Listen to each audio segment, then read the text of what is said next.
జరపాలని చెప్పి మీ ద్వారా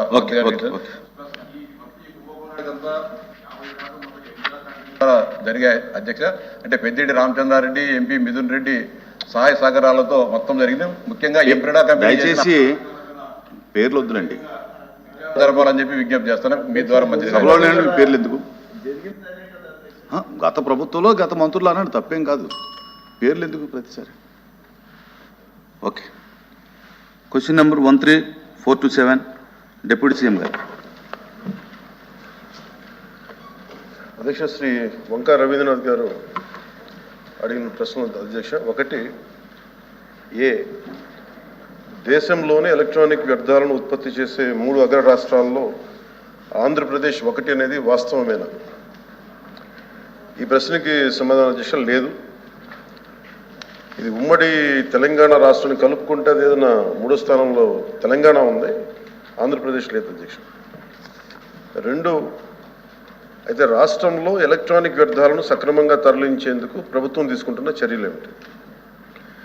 ఉత్పత్తిదారుల ద్వారా అందించబడిన దేశవ్యాప్త విక్రయాల డేటా ఆధారంగా జాతీయ స్థాయిలో ఎలక్ట్రానిక్ వ్యర్థాల ఉత్పత్తికి సెంట్రల్ పొల్యూషన్ కంట్రోల్ బోర్డు అంచనాల ప్రకారం ఆంధ్రప్రదేశ్ రాష్ట్రం 12వ స్థానంలో ఉందని పేర్కొనడం జరిగింది.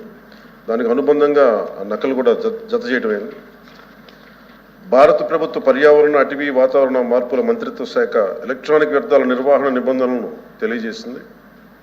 ఆంధ్రప్రదేశ్లో 1 ఏప్రిల్ 2023 నుండి ఇప్పటి వరకు అమలు చేయబడుతుంది.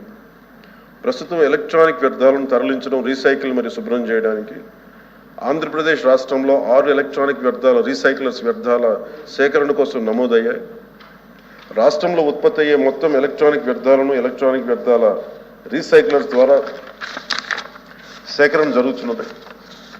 ఎలక్ట్రానిక్ వ్యర్థాల రీసైక్లర్స్ వ్యర్థాలను ప్లాస్టిక్లు, విలువైన ఇతర లోహాల, ప్రమాదకర వ్యర్థాలు మరియు ఇతర పదార్థాలుగా విభజించడం జరుగుతుంది. ప్లాస్టిక్ వ్యర్థాలను గ్రాన్యూల్స్ గాను, పెల్లెట్స్ తయారీ కోసం ప్లాస్టిక్ వ్యర్థాల ప్రక్రియ యూనిట్కు తరలించడం జరుగుతూ ఉంటుంది. ప్రీ ప్రాసెసర్లు, కో ప్రాసెసర్లు, ట్రీట్మెంట్, స్టోరేజ్, ప్రమాదకరమైన వ్యర్థాలను తరలించే సౌకర్యం environment protection treatment, storage and disposable ఫెసిలిటీకి తరలించే సౌకర్యం అధ్యక్ష. ఎలక్ట్రానిక్ వ్యర్థాల రీసైక్లింగ్ యూనిట్ల ద్వారా విలువైన ఇతర లోహాలు సంగ్రహించడం అవుతుంది. మరి ఇనర్ట్ మెటీరియల్ తరలించడానికి తదుపరి శాస్త్రీయ ట్రీట్మెంట్ కోసం టీఎస్డిఎఫ్కి అంటే ట్రీట్మెంట్, స్టోరేజ్, డిస్పోజల్ ఫెసిలిటీకి దీన్ని తరలించబడుతుంది. మరిన్ని వివరాలన్నీ అనుబంధంలో జత చేయండి.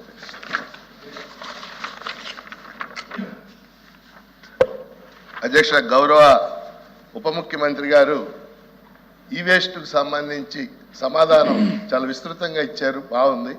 అంటే ఆంధ్రప్రదేశ్ ఈ వేస్ట్లో 12వ స్థానంలో ఉందని వారు చెప్పారు అధ్యక్ష. అయితే రోజు రోజుకి మన చుట్టూ, మన ఇళ్లలో కూడా ఈ వేస్ట్ పెరిగిపోతున్నమాట వాస్తవం. మీ ద్వారా గౌరవ ఉప ముఖ్యమంత్రి గారిని అడిగేది, ఈ వేస్ట్ సేకరణకి 6 సంస్థలను గుర్తించామని చెప్పారు.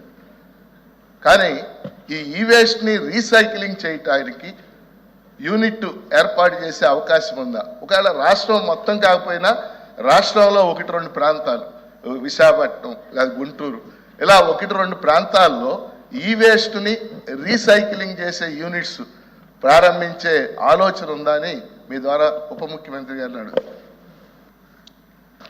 అధ్యక్ష, ఈ ప్రస్తుతానికి మనకు 6 ఉన్నాయి అధ్యక్ష.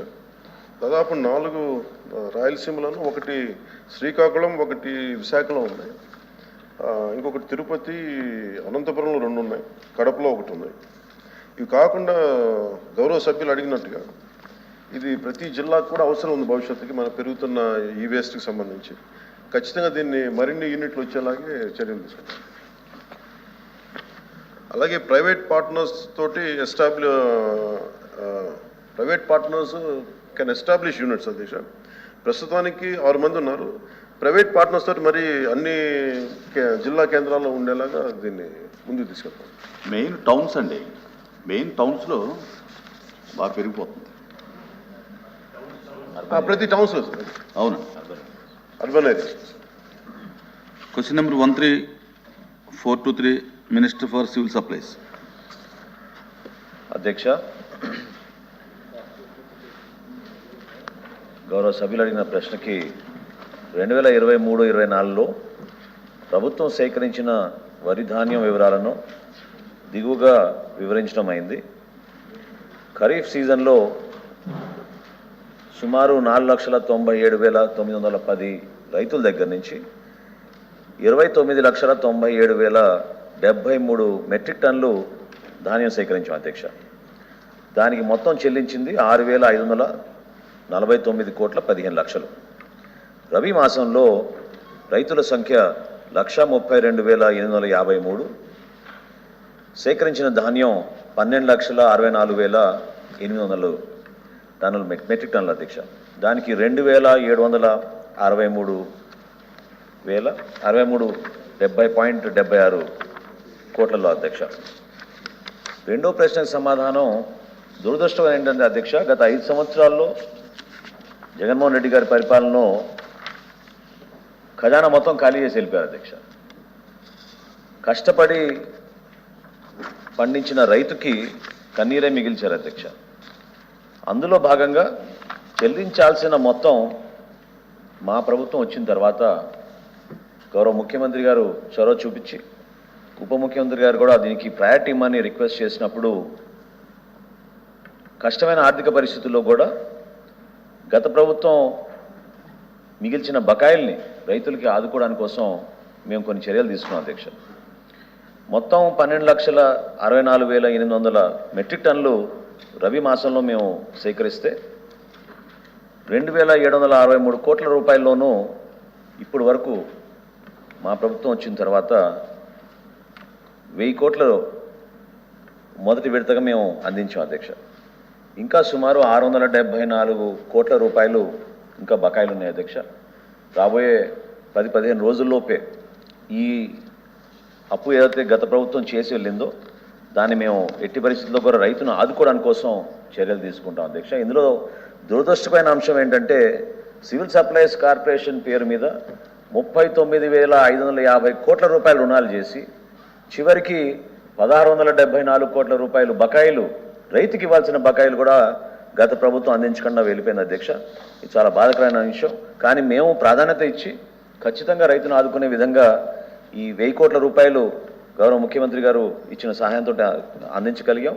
రాబోయే రోజుల్లో ఈ 674 కోట్ల రూపాయలు కూడా తప్పకుండా మేము రైతులకి తక్షణమే చెల్లిస్తాం. అంటే రబీ కూడా స్టార్ట్ అయిపోతుందండి, పెట్టుబడికి కూడా కావాలి, ఇమీడియట్గా ఇవ్వాలి రైతుకి. ఏ ప్రభుత్వం బకాయి పెట్టినా రైతుకి ఖచ్చితంగా రబీకి, ఖరీఫ్లోది ఖచ్చితంగా రబీ కన్నా ఇవ్వకపోతే పెట్టుబడి ఉండదు కదండి. డెఫినెట్గా ఇబ్బందులు ఉన్నాయి. మీరు కూడా అది గ్రహించినందుకు, రైతు పక్షాన్ని నిలబడినందుకు గౌరవ సభ్యులందరూ కూడా మనస్ఫూర్తిగా నేను ధన్యవాదాలు తెలుపుతున్నాను అధ్యక్ష. తప్పకుండా ఆ చర్యలు తీసుకుంటాం. నేను మాటిస్తున్నాను సభాముఖంగా, ఎట్టి పరిస్థితుల్లో కూడా ఈ 674 కోట్ల రూపాయలు కొద్ది రోజుల్లోనే, అంటే ఈ రుణాలు మళ్ళీ బ్యాంకుల దగ్గరికి వెళ్ళి వీటన్నిటికీ చాలా పేపర్ వర్క్ ఉంటుంది అధ్యక్ష. మా వంతు మేము ప్రయత్నం చేస్తున్నాం అంటే